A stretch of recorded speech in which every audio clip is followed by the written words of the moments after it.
В эфире новости, в студии Кристина Якупова. Здравствуйте. Главные темы этого выпуска. Сбербанк повысил ставки по ипотеке вслед за увеличением ключевой ставки Центрального банка страны. Стабильная эпидобстановка стала причиной смягчения ограничений по COVID-19 в Якутии. Стартап-тур – мероприятие, направленное на поиски лучших технологических решений, пройдет в Якутске в марте этого года. Сбербанк с сегодняшнего дня повышает ставки по ипотеке на готовое и строящееся жилье на 7,5% пункта до 18,6%. В Сбербанке напомнили, что по уже выданным потребительским и ипотечным кредитам никаких изменений вводиться не будет. Отмечается, что клиенты банка могут снизить ставку по ипотеке при электронной регистрации сделки, первоначальном взносе от 20%, а также подтверждении дохода или его части выпиской из пенсионного фонда. Кроме того, в банке действуют ставки от 0,1% по программам субсидирования с застройщиками. Также с 1 марта Сбер существенно повысил ставки по рублевым депозитам Сбервклад, Сбервклад Прайм и Промо-Управляй и предложил клиентам новые вклады в долларах США и евро. Максимальная доходность по депозиту Сбервклад Прайм теперь составляет 18% годовых. Алмаз-Эргиен-банк с сегодняшнего дня повысил ставки по ипотечным продуктам до 22,5%. При этом субсидированные программы, в том числе и дальневосточная ипотека, остаются без изменений. У нас потребительские кредиты начинаются от 25 годовых. Мы ставки изменили сегодня. По ипотеке у нас ставки от 22% годовых, но программа дальневосточной ипотеки у нас до сих пор действует. По-прежнему она будет действовать до 2024 года, мы надеемся, и ставка по ней 0,1% годовых на первичном рынке. Ну, каждый делает свой выбор. Мы, в принципе, видим, что интерес есть. Однако, я думаю, что ключевая ставка через какое-то время придет в норму, соответственно, ставки уже будут гораздо ниже. Мы видим, да, что экономический шок произошел. Судя по предыдущим кризисным ситуациям, мы видели, что ставка в дальнейшем постепенно снижается. В принципе, это направлено на то, чтобы увеличить стоимость денег, чтобы предотвратить инфляцию и экономические шоки. Поэтому я думаю, что в скором времени ситуация нормализуется. В России перестали работать сервисы Apple Pay, Google Pay и Samsung Pay. Это система электронных платежей с мобильных устройств, смартфонов, планшетов и умных часов. Один из самых популярных в мире способов совершения покупок. При этом в Алмаз-Эргиен-банке сообщили, что санкции коснулись только мобильных платежей, но не затронули оплату через банковские карты, которыми также можно оплачивать за проезд в общественном транспорте. Из-за того, что мы работаем через крупный федеральный банк, по системам Apple Pay, Google Pay, Samsung Pay у нас сейчас, к сожалению, не работает оплата проезда на транспорте через терминалы. Да, поэтому используйте пластиковые карты, они по-прежнему работают. Нужно оплачивать либо транспортной картой, например, картой «Спутник», либо обычной банковской картой через PayPass, PayWave. 36 стран закрыли воздушное пространство с Россией. В основном это государства Евросоюза, а также Канада и Великобритания. Наши соотечественники, оказавшиеся на территории этих стран, сейчас переживают, что не смогут попасть на родину. Паниковать не стоит. МИД России совместно с Ростуризмом и Росавиацией работают и составляют списки граждан, которым нужно покинуть тот или иной субъект. Для обращения работает горячая линия 8 495 587 88 60, а также приложение «Зарубежный помощник». Круглосуточный телефон МИДа в России 8 495 695 45 45. Для якутян Министерство по внешним связям республики также подготовило горячую линию. Обращаться можно по телефону 8 800 160 59. Также специалисты рекомендуют воздержаться от поездок за границу и по возможности перенести поездку на более благоприятное время. Паниковать не стоит. Сейчас работает горячая линия по линии Министерства иностранных дел России, Ростуризма и Росавиации. И вот эти наши три ведомства, они курируют вывоз граждан, формируют списки И после формирования списков будет составляться график вывоза наших граждан с этих территорий. Что касается якутян, на данный момент к нам Министерство по внешним связям, делам народов такой информации пока не поступало, но мы все равно мониторим ситуацию. Тем временем и Россия закрыла небо для авиакомпаний из 36 стран в ответ на санкции Запада.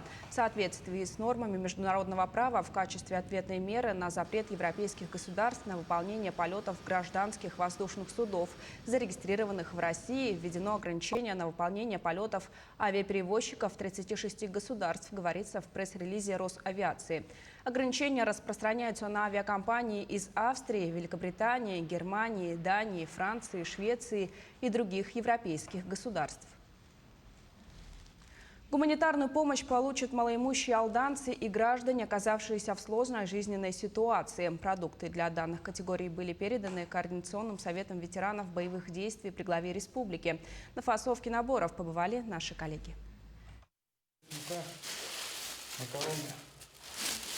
Сахар. В штабе юнармии второй день кипит работа. Ребятам предстоит подготовить порядка 140 продуктовых наборов. Гуманитарная помощь предназначена малоимущим гражданам и людям, оказавшимся в сложной жизненной ситуации. Эти продукты предоставил Координационный совет города Якутска «Боевого братства». Вот получается второй день работаем. Вчера было вообще самый такой пик. В продукты входят мука, рис, сахар и, по-моему, макароны.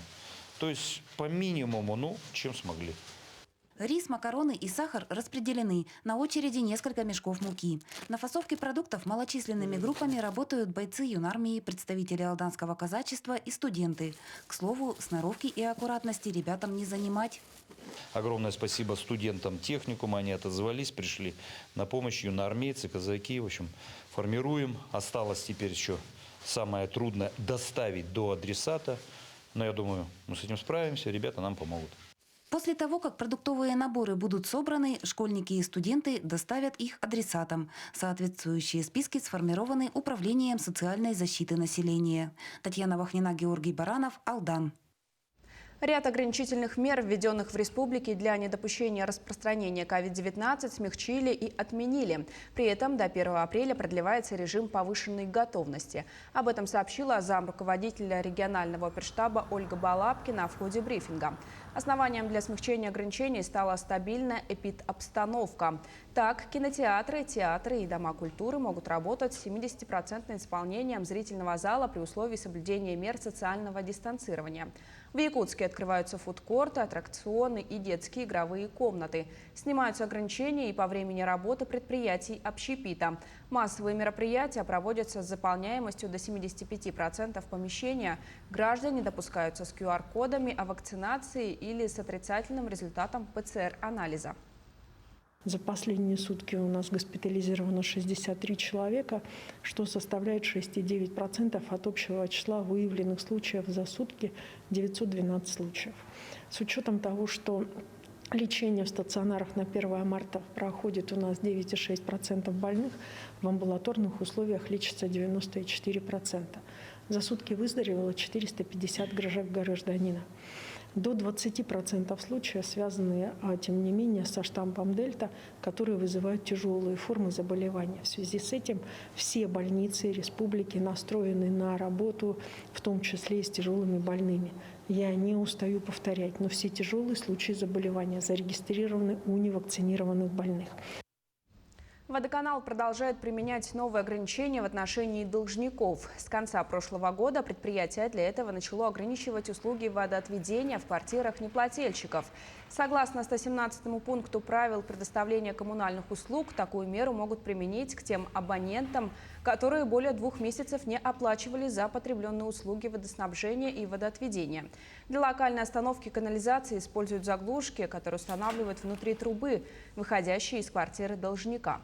При этом, прежде чем ограничить услугу, водоканал уведомляет абонентов. Саму процедуру производят спустя 20 дней после вручения уведомления, если абонент так и не погасит задолженность. Квартиры с задолженностью на общую сумму около 8 миллионов отключили от канализации. Но, как показывает практика, в основном люди в день отключения или буквально за пару дней оплачивают. И также хочу отметить, что вот расходы, связанные с прекращением вот этой услуги, они должны возмещаться должником-потребителем. Попробовать свои силы в IT-технологиях, получить новый опыт напрямую от резидентов фонда Сколково и, конечно, совершить новые открытия в сфере технологий. Все это стартап-тур, который состоится в нашей республике уже 25 марта. Конкурс – хороший способ завести полезные профессиональные связи. Работу участников оценят ведущие представители инновационного бизнеса, инвесторы и предприниматели, то есть потенциальные потребители и спонсоры стартапов. Стоит отметить, что в 2019 году участие в стартап-туре принимал и Петр Лукачевский, президент республиканского IT-парка. В этом году он также принимает участие и верит в свой проект. Мы планируем компанию нашу вторую, FreePlast, это незамерзающая резина, ее закинуть и на участие, и, соответственно, посмотреть, что из этого выйдет. Потому что это, в первую очередь, дает очень хорошую обратную связь со стороны экспертов и менторов, как говорится. Якутия готовится к двум знаменательным датам. 145 лет со дня рождения исполняется одному из основоположников якутской литературы, талантливому поэту, мыслителю Алексею Кулаковскому.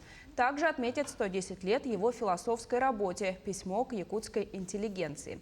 Республиканская организационная комиссия провела первое собрание в онлайн-формате. Приняли участие ряд ведомств и представители Чурапчи, Верхневилюйска и Аймиконского района, а также Новосибирска. В этом году увидит свет академическое издание научных трудов Кулаковского. Также запланирована научная конференция, а 16 марта пройдет международный симпозиум. В Таттинском и Верхневилюйском районах организуют юбилейные мероприятия. В Новосибирске появится копия канавязи, которую в свое время великий поэт лично установил в Аймиконском районе. Алексей Алексеевич Кулаковский в свое время установил по 3 канавязи Серге в 3 районах.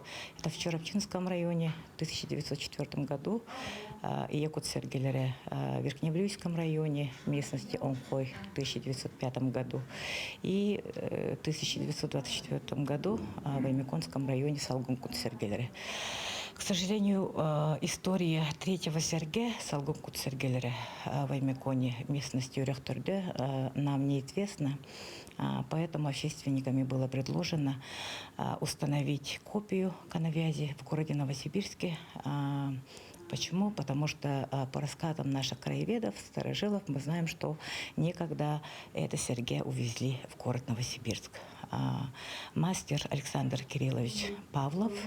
Данное мероприятие у нас планируется в конце мая 2022 года. К этому часу у меня вся информация. Наши корреспонденты продолжают следить за развитием событий. Оставайтесь с нами.